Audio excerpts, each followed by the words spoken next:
Some other great poses that you can do at a table is to step the right foot forward under the table, step the left foot back, wiggle that right foot a little further forward, press down with the hands, lengthen up through the crown of the head, and exhale, fold forward. Walking your hands forward, you can stay right here. If your hamstrings feel a little loose today, you might grab the edge of the table, lengthen. Try to get the front of your hips touching the edge of the table. That's going to help align your hips. And try to have that back heel down. Now, if your leg is really tight and your left heel needs to be up a little bit, that's fine. But if possible, have that back heel down. You can walk your feet a little further apart or a little closer as needed for the back of your legs. You can also reach and grab a little further, lengthening the spine, overlapping the arms, and letting the forehead rest.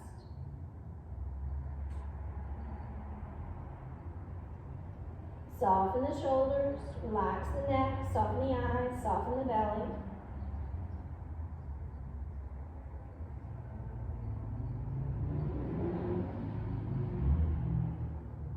It's not necessary to lie down on your belly. It's a great pose up on your hands with your arms straight, shoulders relaxed. Elbows can be bent. You can also be on your forearms. So we're going to walk our hands back, press down with the hands, draw the belly in and up, and use your upper body strength to bring yourself up. Then we'll step back with that right foot, turn the right toes out just a little bit, and step forward with the left foot. Square your hips and your shoulders with the table. Press down the table, lengthen up through the crown of your head, and walk your hands forward, rolling your hips forward till you feel a really nice stretch in the back of your legs. Relax your shoulders. So this is option one. Stay right here.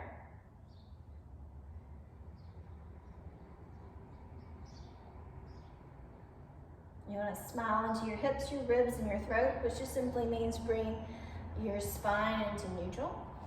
Option two is to be down on your forearms.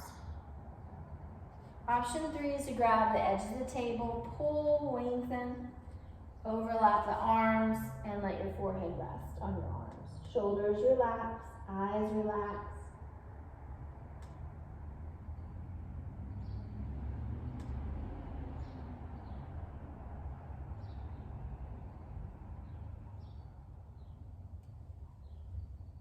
Come out of it, we'll bring our hands closer to our hips, press down, draw the belly in and up, use your upper body strength to bring yourself out of the pose.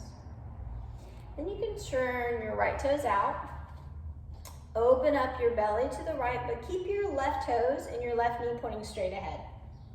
So you just very gently open the belly from left to right, and then slide the left hand down the table. Shoulders are relaxed for triangle pose. Right hand on the hip, shoulders relaxed. You can look straight ahead, or you can very slowly open the chest and turn your head to the right for a little triangle pose.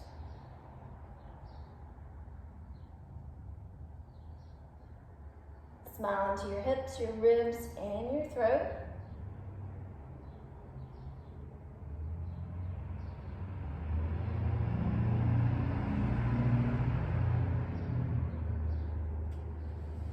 Slide the left hand back toward us, turn the left toes in, and step the feet together. We'll do that on the other side. So step the right foot under the table, left foot goes back, the right kneecap and the toes point straight ahead. The edge of the table is touching my hip or my leg, and the left toes point in just a little bit. Left hand on the hip, right hand on the table, lengthen up through the crown of the head, and then exhale, slide your right hand forward till you feel a nice stretch.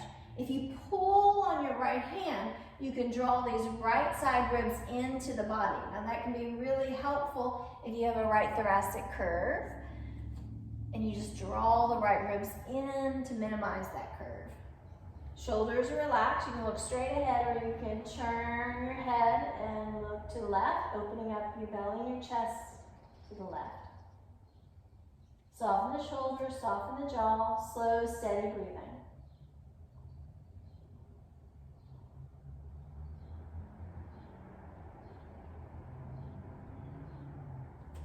And then slowly come up. We'll turn the right foot in and step the feet a little closer together. So now we're going to turn toward the table and bend that right knee. Warrior one.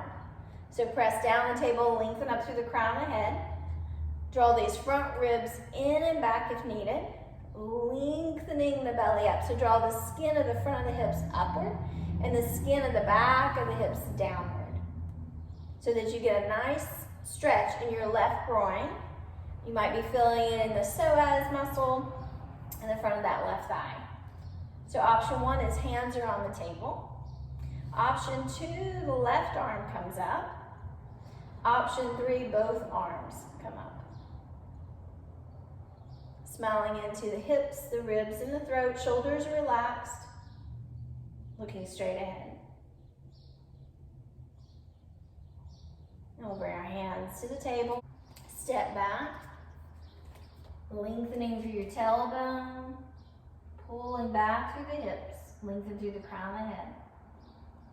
Turn the right toes out just a little bit, and we'll step forward with the left foot for a warrior, one on the other side. Bend that left knee, lengthening up through the crown of the head.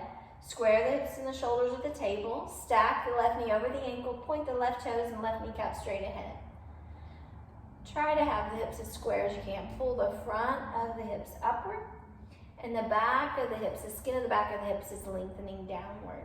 Option 1, hands are on the table, looking straight ahead. Shoulders relaxed. Drawing the front, bottom ribs in and down slightly. Option 2, the right arm can be up.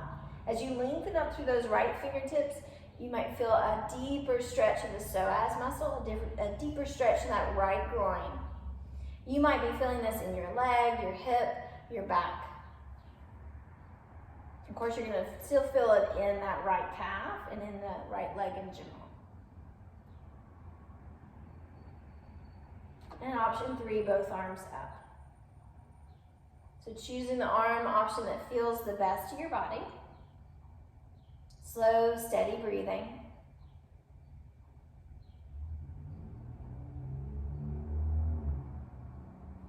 And then we'll step back with the left foot, pull the hips back, lengthening through the crown of the head, pull the tailbone back, press down into the feet. Squeeze the elbows a little closer together, spread the fingers, lift the inner arms upward, let the outer arms lengthen downward. And just slow, steady breathing in and out the nose.